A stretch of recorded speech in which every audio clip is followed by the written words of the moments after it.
Merci. Et donc, dernière intervention pour Michel Vaspart. Oui, merci Madame la Présidente, Monsieur le rapporteur, Mesdames et Messieurs. Un petit mot qui va être un peu en marge du travail que nous avons fait dans le cadre de cette mission et dont chacun aujourd'hui a pu s'exprimer. Bon. J'ai eu l'occasion, dans le cadre de cette mission, de m'arrêter en Nouvelle-Calédonie dans le cadre de la commission de l'aménagement durable pour lequel nous étions en mission biodiversité. J'en ai profité effectivement pour regarder en Nouvelle-Calédonie ce qui se passe en matière de sauvetage en mer.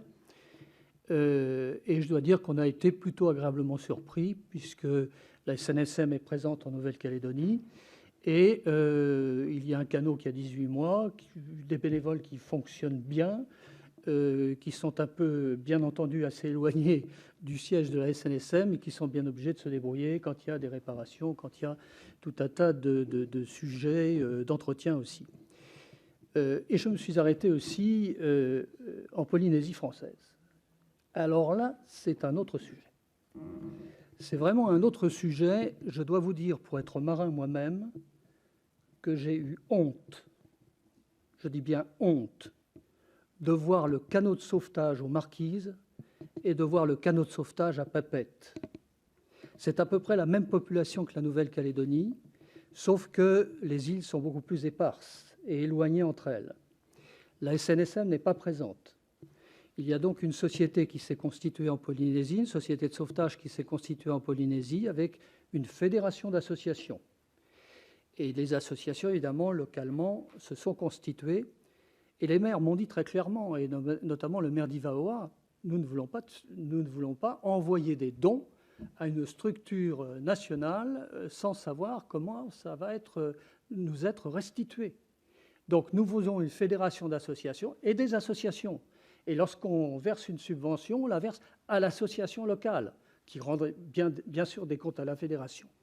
Alors la SNSM n'est pas organisée comme ça, mais en tout cas en Polynésie, ils sont comme ça. J'ai eu l'occasion de rencontrer l'amiral, chargé de la flotte du Pacifique et de la sécurité. J'ai eu un peu la surprise de trouver qu'il considérait que le sauvetage en mer était à peu près bien assuré en Polynésie. Lorsque j'ai eu l'occasion de rencontrer les bénévoles de la société de sauvetage et de voir leur équipement, je dois dire, monsieur le directeur, qu'il est grand temps de faire quelque chose. Il y a un canot de sauvetage qui leur est promis, notamment aux Marquises, et je crois que c'est ça l'urgence, basé à Ivaoa, nécessairement basé à Ivaoa, qui doit à la fois assurer la sécurité et le sauvetage en mer, mais qui assure aussi le transport sanitaire. Car les îles qui sont autour, elles n'ont pas de piste d'aviation. Donc il faut transporter les femmes qui sont enceintes, il faut transporter les personnes qui ont besoin d'aller à l'hôpital. Et ça, c'est aussi régalien, monsieur le directeur, même si ce n'est pas directement l'État, si c'est la sécurité sociale ou si c'est un autre organisme de ce type. Mais là, véritablement, il y a un vrai sujet et une urgence. Je dis bien un vrai sujet et une urgence. Et l'urgence, ce n'est pas dans 2 ans ou dans 3 ans, c'est maintenant, c'est 2020.